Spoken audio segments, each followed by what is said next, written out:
I'm Ruben Martinez. And I'm Jamie Alvarado. Okay.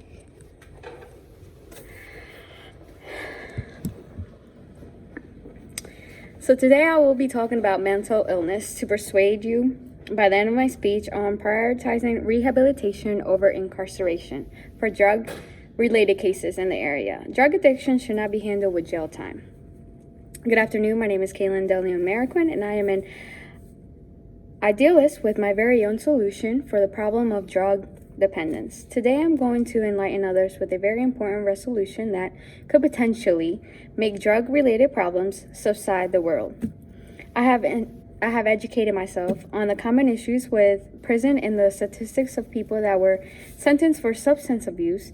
I have read a few articles and have made myself aware of ongoing loop people get trapped in with uncontrollable tendencies. Do you know what drug dependence is? Well, if you don't, that is caused by repetitive use of substances that eventually lead to an addiction. Your mental health is completely altered with drugs and your body turns routine into a need. It will take a lot of concentration and effort to convince yourself to end the bad habits due to the extreme cravings. Withdrawal makes it completely difficult because it will make you think that you will need that one specific drug in order to function. This is the struggle people face when living with that addiction. I will emphasize this, the most important part. Consequences are not enough to drive addicts away from their problems. And so some ways that I came up with that you can help are: one, identify the problem as far as what kind of addiction the individual has. Explore the options that can solve this problem, such as rehab, community service that can help the addict be more confident in themselves to grow, pick a plan, number of time in the rehab program, not forever, but just a couple months. Execute the plan and break the addiction. Well, hopefully. Even after serving jail time, it is still a problem. And people don't realize that because first and foremost, you must know the circumstances in which these people live under. For a lot of convicts, they have prolonged stay because they do not improve or correct their negative habits. Prison is a place where you feel caged. Some have even described it as a zoo. A saying I once read said, "When you are treated like an animal, you tend to become one."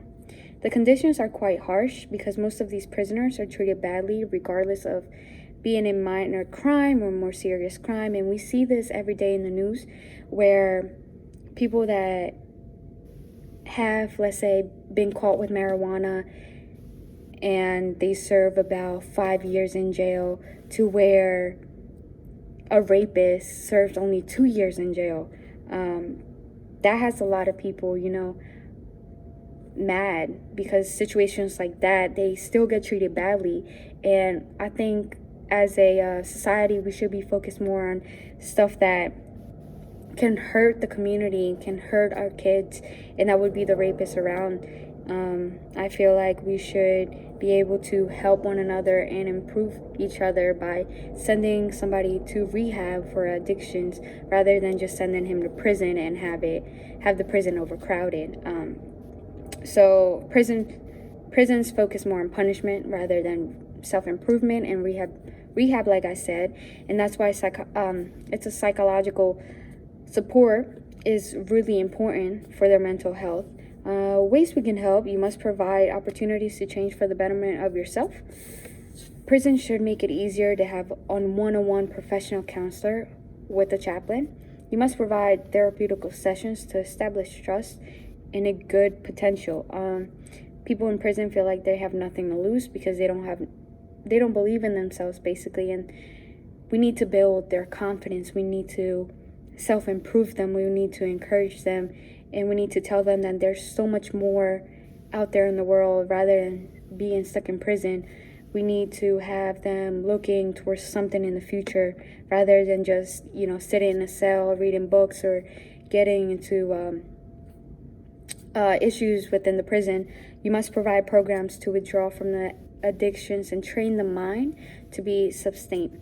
Rehab will help addicts to withdraw and have a clean slate when they go back to their lives. This will help build resistance, which lowers the chances of being caught up with the same problem. You may be asking yourself now, will this solve the drug addicted community around the world? This will establish a standard for prisons to either become more of a rehabilitation facility or divide the actual two, rehab or punishment, to focus more on breaking the addiction rather than temporarily withdrawing from the problem. In conclusion, this is the best way to decrease the number of drug-related cases and prevent those types of arrests. People that do not have resources to work towards breaking negative habits will never reach a solution to the main problem. Addiction could be a very complicated process due to the psychological obstacles that get in the way for them. I am determined to mold a better system for those who cannot help themselves and provide them with life-changing opportunities. For example, just a side note, in statistics, incarceration may cost more than rehabs. For example, in California, an average of a prisoner is $35,000 a year to sustain her or his life, while elderly inmates who require more care cost about an average of $70,000 per year. So this is my speech about drug addiction and how we should be focused more on rehab rather than punishment.